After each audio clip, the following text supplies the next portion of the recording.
So this is the story of how I learned photography without going to college. If you're passionate about capturing moments, if you're passionate about landscape, weddings, family portraits, if you're just passionate even just for cameras itself, then you are in the same boat as most photographers.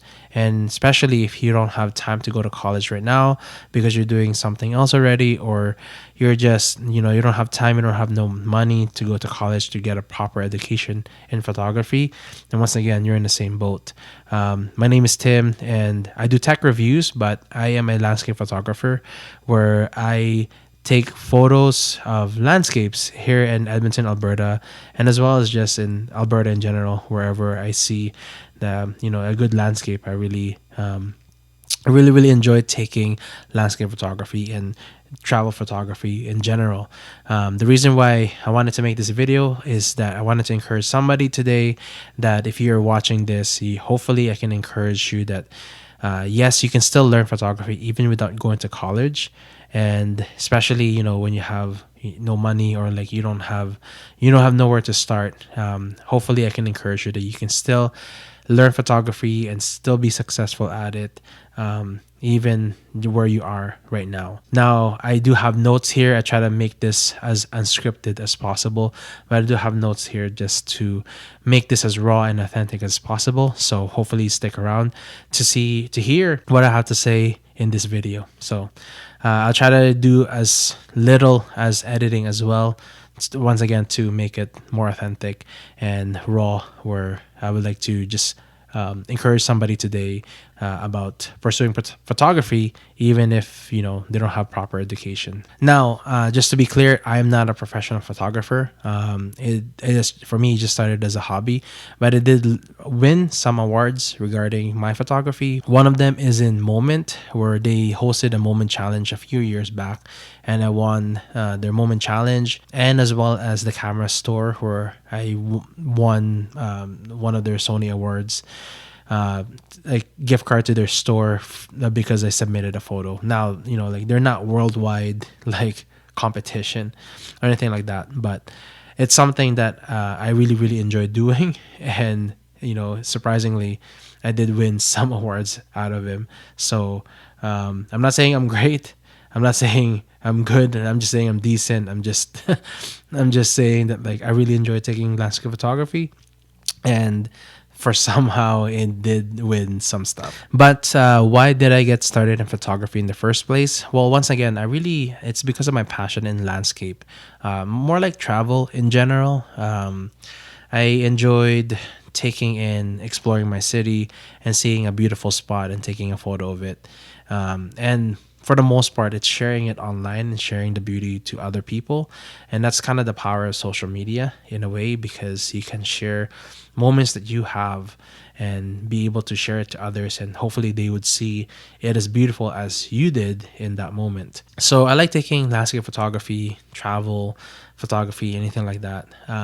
I started in Edmonton, Alberta. Being in Alberta, you get to see the mountains, and with Jasper and Banff and Moraine Lake and all these great places.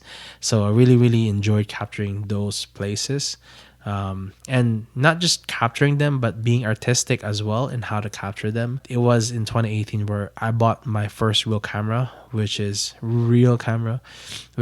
Sony A5000, which is not even that great, but it did great. It did great for photos, so it wasn't too bad actually for photos. Yeah, I started with a starter camera, and then trying to learn about cameras and photography and all these things. And once again, I was already doing something else in life. I'm not pursuing photography as a profession, and I didn't go to college to learn about photography, such as composition and stuff like that.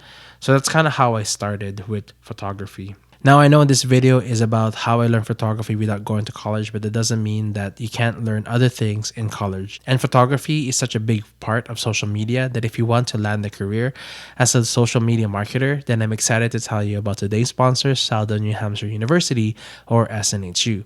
SNHU is one of the largest accredited nonprofit online degree offerings in the nation, and I want to tell you about the social media marketing degree. And in this program, you get to learn how to leverage social media to engage consumers, build loyalty, or drive business. And this is a great program if you want to be a content creator or a community manager.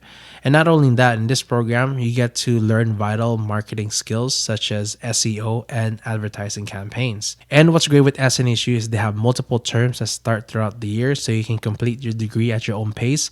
And they have 24/7 accessibility, so you can attend class whenever it's convenient for you. What's also great with SNHU is they have one of the lowest rates in the nation, so you cannot really go wrong with SNHU. So use my link snhu.edu/Timateo, and the link is also in the description below, where you can find free information regarding the bachelor's degree in social media marketing.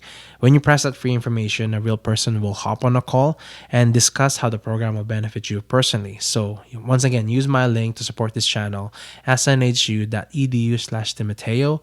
The link is in the description below, where you can find free information regarding the bachelor's degree in social media marketing. Now, let's go back to the video. So what did I do to learn photography? Well, one of the biggest factors is YouTube. Like, it's obviously that people would use YouTube to find information these days, and that's kind of one of the things that I did.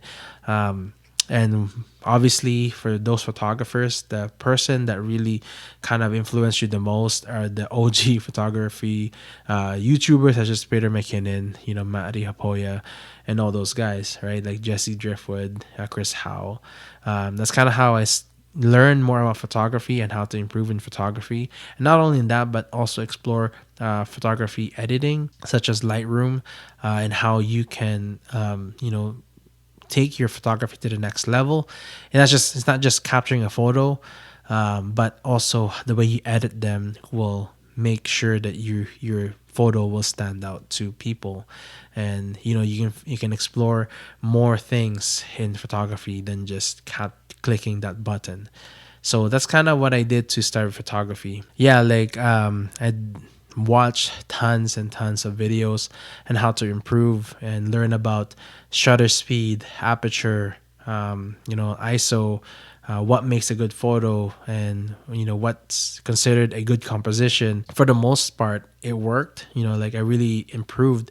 I'm not saying I know everything, but like, there's so many things that I learned through watching YouTube, and that's kind of how I improve in photography each and every day. And I went and practiced what I learned from watching, and then like after that, it's just my photos just continually starting to improve. Now, there's some things that I'm still learning, such as like leading lines are one of the most basic ones, and for some reason for me, I still like fail at doing that composition of leading lines.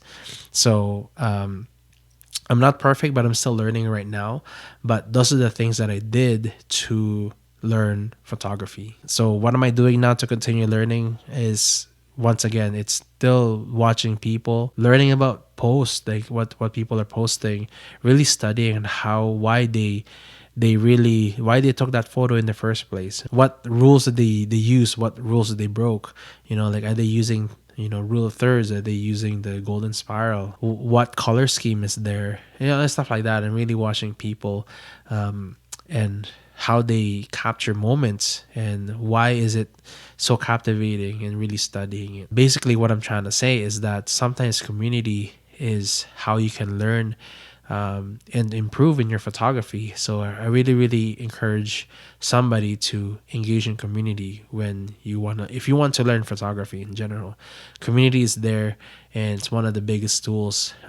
We shouldn't see people as competition, should see people as community, where we can really help each other grow in our craft and in this art of photography. But one of the biggest things that I've been adopting right now is that I don't own a film camera. Like, I only have my Sony a6600, which is a mirrorless APS-C. But film photographers really know how to take a shot because of their patience, and because they have limited shots that they have, right? Because it's film. And so they really take the time to nail the composition, the color, the exposure, all these things before they click that button. And I think the same principles that we can apply even in mirrorless cameras. Before, it's so easy for mirrorless cameras to just go ahead and shoot everything and like go around and, press that continuous autofocus and burst mode and just capture everything.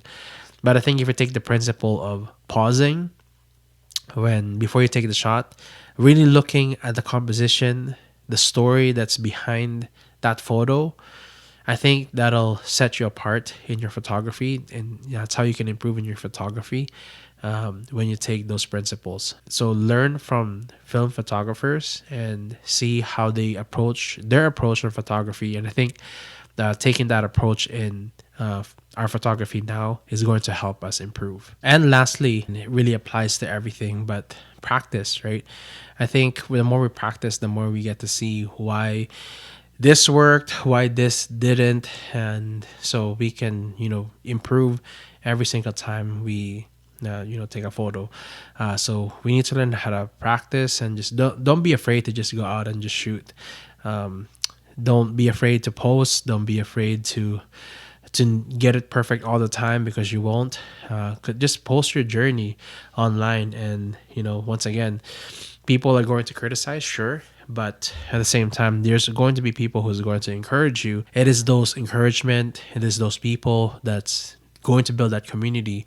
And once again, the more you see people doing things, even though you didn't go to college, even though you never learned the proper training in photography, but because you see people doing something, you get to study why they're doing it, and you can see their knowledge based on the photo that they took.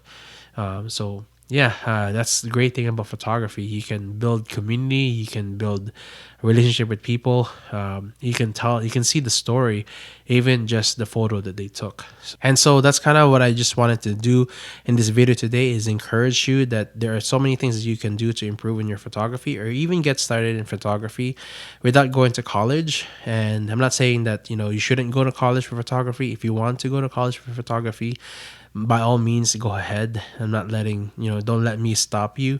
I'm just saying that, like, maybe you're in the same boat as me or other people where you just don't have the time, you don't have the money to go to college for photography.